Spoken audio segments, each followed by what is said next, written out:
fungsi daripada AC. Nah, jadi perlu diketahui sistem refrigerasi di sini menggunakan sistem kompresi uap, di mana sistem kompresi uap terdiri dari dua sisi tekanan, yaitu sisi tekanan tinggi dan sisi tekanan rendah. Adapun pertama saya akan menjelaskan dari sisi tekanan tinggi terlebih dahulu. Jadi di sisi tekanan tinggi ada yang namanya kompresor. Jadi kompresor, fungsi dari kompresor adalah untuk mensirkulasikan refrigeran atau memompanya ke seluruh sistem. Nah, jadi ada dua pipa utama dari kompresor, yaitu pipa discharge dan pipa suction. Pipa suction adalah pipa yang berfungsi untuk menghisap refrigeran dari evaporator, sehingga refrigeran tersebut akan menguap, jadi membantu penguapan di evaporator. Sedangkan pipa discharge yang ini adalah untuk memompa refrigeran ke sistem dengan cara memanfaatkannya menjadi gas bertekanan dan bersuhu tinggi. Adapun dari jenis kompresor ini secara konstruksinya adalah kompresor seperti hermetik, yaitu kompresor yang mana antara motor penggerak dengan pistonnya yaitu terpisah, namun masih dalam satu wadah yang sama, wadah seperti ini. Nah, kemudian kita bisa lihat spesifikasi kompresornya di sini. Kapasitas pendinginannya 46,40 kW, menggunakan refrigeran R22 dengan arus maksimal 31 ampere. Nah, kompresornya menggunakan kompresor 3 fas ya, 380 volt. Nah, kemudian kita kembali ke pipa discharge-nya, bisa dilihat di pipa discharge ini ada pencabangan pipa ya. Pipa ini adalah pipa hot gas bypass, yaitu yang tersambung ke pipa suction. Jadi fungsi dari pipa discharge, pipa hot gas bypass ini adalah untuk membantu menguapkan refrigeran cair dari evaporator agar dapat sepenuhnya berubah menjadi gas supaya tidak membahayakan kompresor. Jadi ini untuk pengaman kompresor dari refrigeran cair. Kemudian kita lanjut lagi ke pipa discharge. Di sini ada flexible pipe yang berfungsi untuk menghilangkan getaran dari kompresor agar tidak ikut menyebar sampai ke komponen lainnya. Dari situ ada komponen bantu ya. Ini komponen bantu yang berupa oil separator. Oil separator berfungsi untuk memisahkan oli yang ikut terbawa, yang ikut tersirkulasi oleh refrigeran sistem. Jadi ini berfungsi untuk menangkap oli supaya oli dari kompresor tidak habis. Nah, jadi olinya tertampung di sini. Ini pipa yang ini adalah berisi refrigeran yang kemudian membawa oli. Kemudian olinya ditampung dan akan kembali melalui pipa oli sistem ini ke dalam kompresor. Nah, kemudian pipa yang ini diharapkan tidak ada oli ya. Jadi ini akan ada refrigeran sebelumnya. Kemudian setelah ini kita masuk ke kondenser. Nah, jadi kondenser yang ini kita akan di sebelah sana.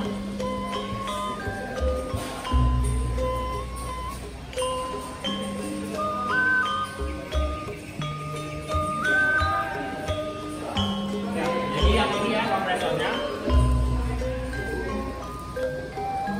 Kondensor ya. Jadi fungsi dari kondensor adalah untuk melepas kalor dari refrigeran supaya refrigeran tersebut dapat berubah fase dari gas menjadi cair. Nah, adapun secara konstruksi jenis kondenser ini adalah kondensor shell and tube, yaitu shell adalah bagian luar ini yang seperti kalung besar ini, kemudian tube di dalamnya ada pencabangan dari pipa refrigeran ini yang berupa meliuk-liuk ya. Jadi di dalamnya ada pipa kecil lagi yang merupakan pencabangan dari pipa besar ini. Adapun pendinginannya yaitu pendinginan water cooler atau pendinginan dengan air, jadi tidak menggunakan angin. Nah, kemudian ini kita masuk dari kompresor dan pipa keluarnya ada di sisi lainnya. Nah, ini pipa keluarnya di bawah ini ya. Jadi masuk kiri, keluarnya kanan. Adapun jenis kondenser ini bisa dibedakan lagi jenisnya karena dia refrigerannya masuk ke di sebelah kiri dan keluar di sebelah kanan. Maka dia secara arah refrigerannya adalah disebut one way. Jadi masuk kiri keluar kanan itu hanya ada satu arah saja, refrigeran tidak kembali ya. Jadi hanya satu arah, jadi one way. Disebut one way. kompresor, ada lagi alat bantu yang bernama filter dryer. Jadi ini namanya filter dryernya, yang berfungsi untuk menarik kotoran dan mengalirkan uap air yang ikut ke bawah di dalam replika. Nah, kemudian kita lanjut lagi ke sebelah sana mengikuti arah pipanya. Nah, ini dari filter dryer. Nah, kemudian masuk ke alat yang berupa patut ekspansi. Nah, patut ekspansi ini adalah perbatasan dari sisi tekanan tinggi dengan sisi tekanan rendah. Sekarang kita akan masuk ke sisi tekanan rendah ya. Mulai dari patut ekspansi. Fungsi dari patut ekspansi ini ada dua. Yang pertama untuk mengatur banyaknya refrigeran yang akan masuk ke dalam evaporator. Kemudian yang kedua adalah untuk menurunkan tekanan refrigeran agar mudah untuk menguap di evaporator. Adapun jenis patut ekspansi yang dipakai di sini adalah TXP atau Thermostatic Expansion Valve, yaitu patut ekspansi yang bekerja berdasarkan perbedaan suhu dari keluaran evaporator. Nah, TXP ini ada dibedakan lagi menjadi dua, yaitu internal equalizer dan external equalizer. Adapun yang di sini ini menggunakan TXP external equalizer. Nah, dikatakan eksternal karena ada lagi pipa tambahan di sini. Jadi umumnya pipa dari di TXP ini hanya ada dua ya, pipa dari kondensor dan pipa yang ada evaporator. Nah, kalau cuma dua berarti dia bernama internal. Tapi karena ada lagi pipa lagi satu ya yang masuk lagi ke keluaran evaporator, maka ini disebut external equalizer. Nah, kemudian setelah itu kita lanjut ke komponen berikutnya yaitu evaporator. Nah, jadi yang terbungkus ini merupakan evaporator dari chillernya. Jenisnya sama dengan kondensor, yaitu evaporator shell and tube. Jadi pipa besar di luar dan di dalamnya ada pipa-pipa kecil. Sama dengan kondensor, dia juga merupakan water cooler ya, atau dengan evaporator dengan pendinginan air. Jadi di dalamnya ada air juga seperti di kondensor. Ini kita masuknya ini warna yang biru. Ini masuk refrigerannya dan dua refrigerannya. Nah, yang ini cuma masuk refrigerannya yang kecil dan yang ini yang keluarnya yang terbungkus ya. Jadi pipa masuknya itu yang tidak terbungkus ya, yang setelah TXP, dan ini pipa keluar refrigerannya yang terbungkus. Nah, berbeda dengan kondensor, yang tadi kondensor masuk kiri keluar kanan ke refrigeran, tapi yang ini di evaporator dia pipa masuk dan keluar di arah yang sama ya, sama-sama di sebelah kiri saya. Nah, maka yang masuk kiri keluar kiri ini disebut dengan two way, jadi dua arah ya. Jadi setelah pipa refrigerannya ke kanan, dia akan kembali lagi ke sini. Jadi dia dua kali didinginkan, mulai masuk didinginkan, kemudian kembali lagi didinginkan lagi. Jadi dia dua arah, ke kanan, kondensor ke kanan. Kemudian ini pipa keluarnya. Nah, ini pipa keluar ini dibungkus untuk membantu untuk mencegah adanya energi panas yang keluar ya. Jadi supaya dia tetap untuk membantu penguapan refrigeran. Jadi supaya pemanasannya itu maksimal, supaya refrigeran benar-benar bisa menguap. Nah, selain itu ada juga orgas bebas yang membantu penguapan refrigeran. Kemudian dari pas evaporator masuk ke pipa suction dan akan kembali ke kompresor. Baik, kemudian ini ada lagi komponen untuk keamanan kompresor ya. Jadi ada tiga. Yang ini high pressure switch, low pressure switch, dan oil control. Ketiga ini adalah alat pengaman untuk kompresor. High pressure switch berfungsi untuk memutus aliran arus ke kompresor apabila tekanan tinggi di tempat itu terlalu tinggi ya, di atas settingan. Kemudian kalau low pressure switch adalah memutus kompresor ketika tekanan di pipa suction terlalu rendah. Dan yang terakhir adalah oil control untuk memutus arus ke kompresor apabila oli di dalam kompresor mulai mau habis. Jadi ketiga ini fungsinya adalah untuk menjaga keamanan kompresor. Mungkin sekian dari penjelasan sistem navigasi silam di APS. Perkenalkan, nama saya Eka Denumar Dharma Wijaya. Di sini saya akan menjelaskan aliran air, di mana ada aliran air dari thermal storage tank yang dihisap oleh pompa ini, kemudian didorong menuju ke evaporator yang bersirkulasikan, kemudian kembali keluar dan masuk lagi ke thermal storage tank. Saya akan menjelaskan tentang kondensor ini, di mana alirannya dari kondensor keluar menuju ke cooling tower, dan dari cooling tower di sini ada ketika hisap hasil dari cooling tower akan dialirkan kembali ke kondensor. Baik, selamat pagi. Saya Ibu Cibakul Dananya Saputra akan menjelaskan tentang thermal storage tank, di mana thermal storage tank adalah tangki untuk penampungan air, yang dimana air keluaran dari sel evaporator ini yang tidak didinginkan akan masuk ke dalam tangki penampungan air ini, dan dimana juga air yang keluaran dari FCU ini berupa air yang bertemperatur tinggi akan masuk juga ke dalam storage atau tank ini. Dan air yang keluaran dari sel evaporator ini adalah air yang telah didinginkan yang akan masuk melalui jalur pipa ini, akan masuk ke dalam pipa yang di sebelah sini. Dan pipa yang di sebelah sini adalah air keluaran dari evaporator yang akan didinginkan, dan air tersebut adalah air yang berupa dingin. Dan air yang keluaran dari FCU adalah dari pipa ini yang bertemperatur tinggi, maka air tersebut akan suhunya naik dan jadi panas. Di dalam thermal storage tank ini, air yang dingin dan air yang panas akan bercampur jadi satu, dan air campuran ini akan bersirkulasi kembali ke dalam sel encuk evaporator, didinginkan dan kembali bersirkulasi masuk ke dalam thermal storage tank ini dan bersirkulasi kembali dengan air campuran. Itu saja penjelasan dari saya. Terima kasih.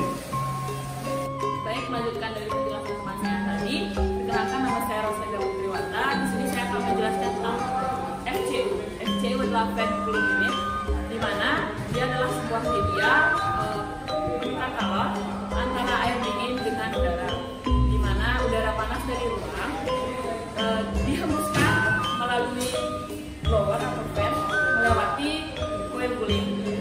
Nah, udara yang keluar tersebut menjadi udara dingin, kemudian udara dingin itu ke ruangan nantinya yang akan dikondisikan atau didistribusikan melalui ducting. Baik, dilanjutkan dengan komponen dari FCU ini, yaitu terdapat fan blower, kemudian ada cooling coil, kemudian ada thermostat, dan yang terakhir ada solenoid. Baik, untuk sistem dari FCU ini dilanjutkan oleh teman saya. Baik, perkenalkan, nama saya Ikade Romi Mahendra dengan NIM 2015234010. Di sini saya akan melanjutkan penjelasan dari teman saya mengenai FCU. Saya akan menjelaskan sistem water chillernya. Di sini sistem water chillernya itu adalah panas ruangan diserap pada cooling coil. Ini adalah panas ruangan diserap pada cooling coil dan kemudian diserap oleh refrigerant sekunder. Refrigerant sekunder dalam hal ini adalah air. Karena pada ruangan diserap oleh air ini, air akan mengalami kenaikan suhu. Kemudian air dengan suhu tinggi ini dibawa ke thermal storage tank untuk bercampur dengan air dingin. Kemudian air akan kembali bersirkulasi di cooling coil. Jadi seperti itu sistem water chillernya. Kemudian di sini saya akan menjelaskan bagian pemipaannya. Di sini pada FCU terdapat 3 pipa. 1, 2, 3, 2 pipa berukuran besar dan 1 pipa berukuran kecil. Pipa yang berukuran kecil ini adalah pipa dry karena nantinya cooling coil akan mengalami kondensasi sehingga air yang kondensasi itu harus dibuang melalui pipa dry ini. Dan yang selanjutnya dua pipa ini, yang pipa yang atas merupakan pipa air dingin yang akan menuju ke cooling coil. Di sini bisa kita perhatikan pipa yang menuju cooling coil itu yang mulanya besar kemudian dibagi menjadi beberapa pipa dengan berukuran kecil. Ini bertujuan agar menaikkan tekanan dan juga sekaligus membuat air dingin ini bisa menyebar dengan merata sehingga pendinginan yang dihasilkan oleh FCU dapat optimal. Kemudian begitu pula air setelah menuju pipa yang kecil ini akan kembali menuju ke pipa besar. Ini bertujuan agar menghambat juga tekanan. Pipa besar ini kembali menuju ke thermal storage tank. Jadi seperti itu aja penjelasan saya mengenai sistem water chiller dan bagian pemilihannya. Terima kasih.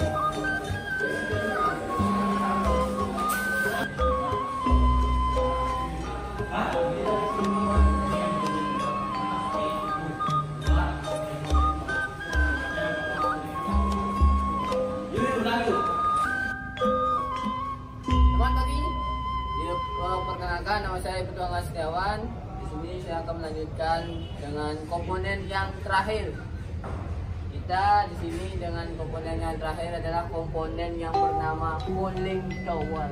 Nah, dari nama sudah kita ketahui apa itu arti cooling tower. Cooling tower, cooling artinya pendinginan, tower artinya menara atau tempat.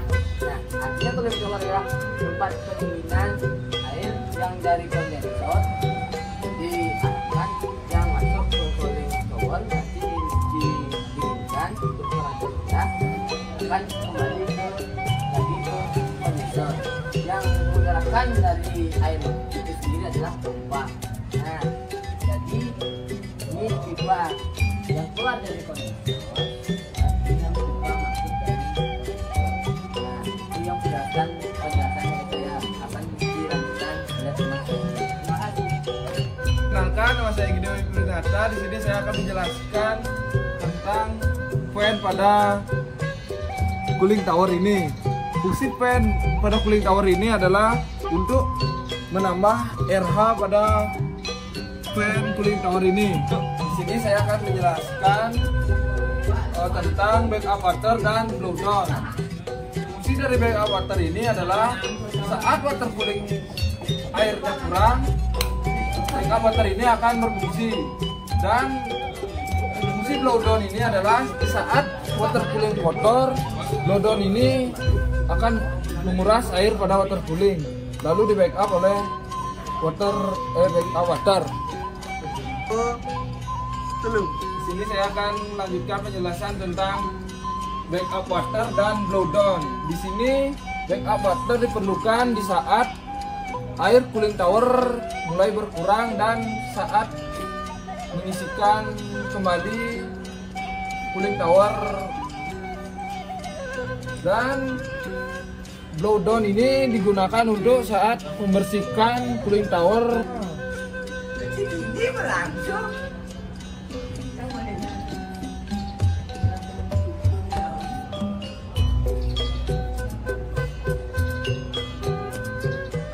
Adik Setiawan, saya akan menjelaskan bagaimana kerja dari cooling tower. Pertama, ini adalah pipa keluaran dari kondensor menuju ke tray. Lalu tray ini akan menyemprotkan air menuju fill agar pendinginan lebih merata dan maksimal dengan fan motor. Setelah itu pipa keluaran dari cooling tower ini akan menuju ke kondensor yang membantu proses pelepasan panas dari kondensor. Sekian dari saya, terima kasih.